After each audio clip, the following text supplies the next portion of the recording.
জাতীয় নাগরিক পার্টি এনসিপির পক্ষ থেকে আমরা আরপিও অনুযায়ী নির্বাচন কমিশনে দল নিবন্ধনের শর্তসমূহ পূরণ করে আমাদের দল নিবন্ধনের আবেদন আমরা এইমাত্র দাখিল করেছি।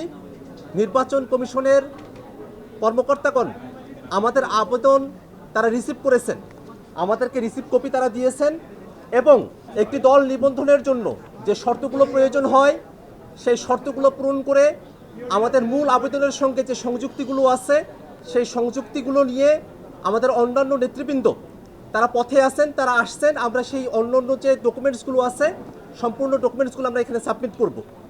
আমরা আমাদের পূর্ণাঙ্গ প্রেস ব্রিফিং আর কিছুক্ষণ পরে করব। আমাদের অন্যান্য নেতৃবৃন্দ আসার পরে আমরা শুধুমাত্র একটা জিনিস আপনাদেরকে জানাতে চাই যে জাতীয় নাগরিক পার্টি এনসিপি জনগণের দল হিসেবে, জনগণের পক্ষের শক্তি হিসাবে অভ্যুত্থানকে ধারণ করে বাংলাদেশে যে নতুন রাজনীতি চর্চা করতে চেয়েছে সেই রাজনীতির ডাকে সাড়া দিয়ে সারা দেশের মানুষের এনসিপির সঙ্গে যুক্ত হয়েছেন।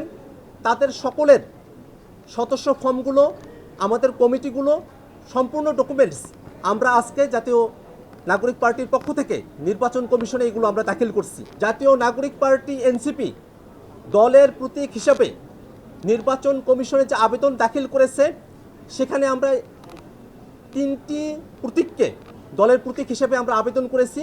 কিন্তু আমাদের দলের প্রতীক হিসাবে নির্বাচন কমিশনের থেকে আমাদের প্রত্যাশা হলো নির্বাচন কমিশন দলের প্রতীক হিসাবে আমাদেরকে শাপলা বরাদ্দ প্রদান করবে। দলের প্রতীক হিসাবে আমরা শাপলা চেয়েছি। আমরা আশা করব নির্বাচন কমিশন জাতীয় নাগরিক পার্টি এনসিপিকে তাদের দলের প্রতীক হিসেবে, আমাদের দলের প্রতীক হিসেবে শাপলা আমাদেরকে বরাদ্দ প্রদান করবে।